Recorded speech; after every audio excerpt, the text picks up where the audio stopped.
Joining us now is Ravi Agrawal, editor-in-chief at Foreign Policy and host of FP Live. Ravi, it's great to have you on the show. So what do you make of where things stand tonight? I mean, is this a real ceasefire? Do we expect there to be a temporary pause in the fighting until the hostages are potentially released in the next 72 hours or so, only for then to see this Israeli government continue with operations? It's not a real ceasefire. I mean, at this point, I think Israel is saying it's on defensive positions. Were something to break out, were there to be a reason for them to actually need to attack, they will do so. So, you know, in that sense, that death toll you just cited, that could easily go up. I think the phrase cautious optimism is the one that I'm clinging to here. I mean, we all want some sort of a deal. We all want this to end. We want the hostages to come home. I think the challenge here is that, you know, there are three ways this could have gone. Hamas could have said no, it could have said yes, or it could have said yes, but. It has said yes, but. We did not know if Trump would agree to the yes, but. He has. The Israelis, though, did not know that that was going to happen. I don't think they're too pleased that Trump has agreed and put pressure on them to go ahead with the movements as they are, next steps in Cairo now.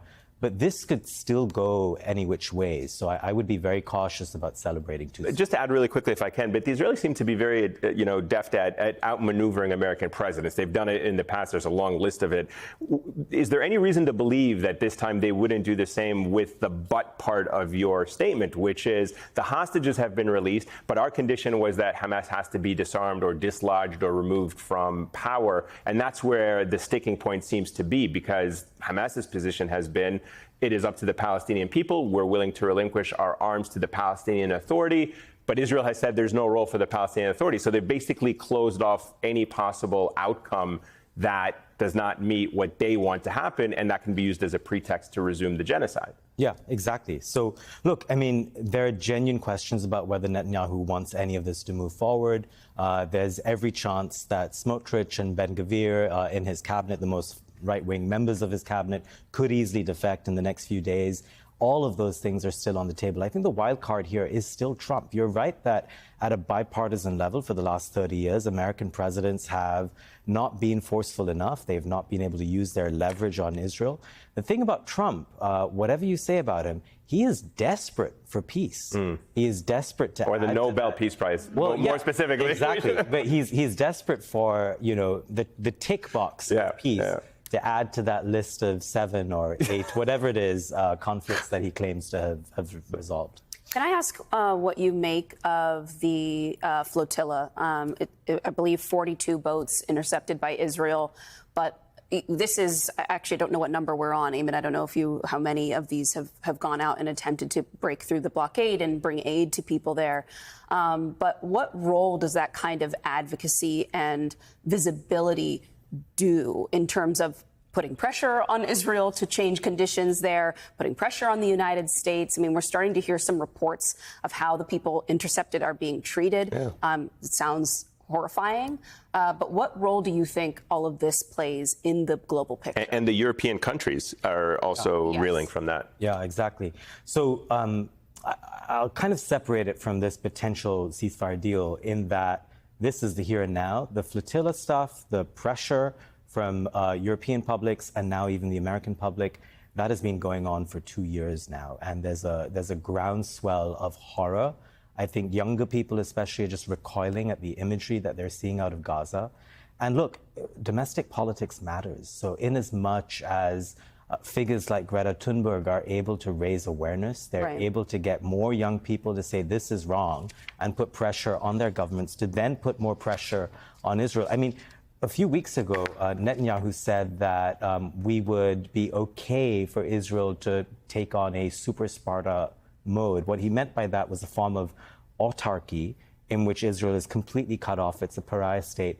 That is an acceptance that Israel has lost enormous amounts of soft power in the last 2 years, and the United States with it. That comes from a public sort of sense of anger and rage at what is going on. That's very, very important. Ravi, Jared Kushner has reemerged on the scene as a key negotiator of this deal. He also is in the middle of a huge $55 billion deal with the Saudi Sovereign Wealth Fund and doing his own private business ventures. What do you make of his insertion and presence at the forefront at this very important moment when he does have such vast financial ties, not just Saudi Arabia, but also, in the UAE too? Look, it's problematic. If you would have asked me this question a month ago, 2 months ago, 6 months ago, I would have said it's deeply problematic. A lot of foreign leaders now, they treat the Trump administration like a family business. And if you're in India or Saudi or the UAE, this is not confusing to you. You know how to deal with a big family business. So that's not a problem. I think this week, the key thing is if Kushner is able to move the needle, and he does have great connections in the Middle East, then that is something that I can get behind. But we also know that Kushner has made comments about what he believes the future of Gaza should look like. Sure. That, to put it diplomatically, Palestinians have absolutely no interest in. Sure. So is there cause to be concerned for that reason? I mean, there is so many causes to be concerned here about each of the players involved, their experience levels, the outcomes they're okay with, the fact that there's so much crony capitalism involved, that we're veering towards a kleptocracy, all of that stuff. But again, I mean, for now, I'm laser focused on the possibility of some movement here. If the hostages do come home, the key thing to watch there is that means Netanyahu needs to end the war. What do you make of Tony Blair coming back on the scene here? This is a guy who, by some accounts, should be in The Hague for what he did with the Iraq War, along with other American politicians. They all completely walked free. He issued an apology, not enough to kind of, cover the damage of what has happened to Iraqis, British, and American soldiers. But here he is reemerging on the scene, the connections that he has to Israel. He was also, by the way, not just as a prime minister, but at one point he was the Quartet representative. Mm-hmm. People may not know, but he was actually already in a role in which he was supposed to try to broker peace between the Israelis and the Palestinians when he was part of the UN Quartet. That failed miserably. Why does this guy keep coming back? Legacy. He really cares about fixing his Middle East legacy. I mean, Blair is deeply aware of his very complicated past, of how he's viewed in the Middle East. Very diplomatic of you, complicated. Yeah, I mean, no, it is. I mean, you said it, right? I mean, Iraq was a disaster for him, for the Labour Party, for the British public. The British public hated British involvement in Iraq way more than the American public did, rightfully so. I think this is a legacy play for him. He has been involved, knows all the players. Go enjoy a drink somewhere. Leave the Middle East alone. The icing on the cake here is he was mooted as this person who'd be like this viceroy figure.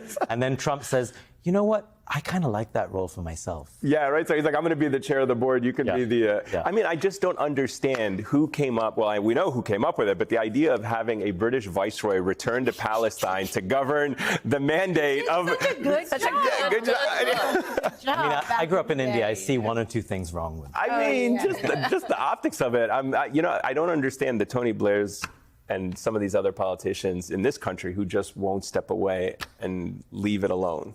You're just offering to buy him a drink. You're like, I'll buy you a drink. I will buy you anything. Just leave the Middle East alone. He does not know when to exit stage left. That's Ravi Agrawal, Thank you so much for being with us.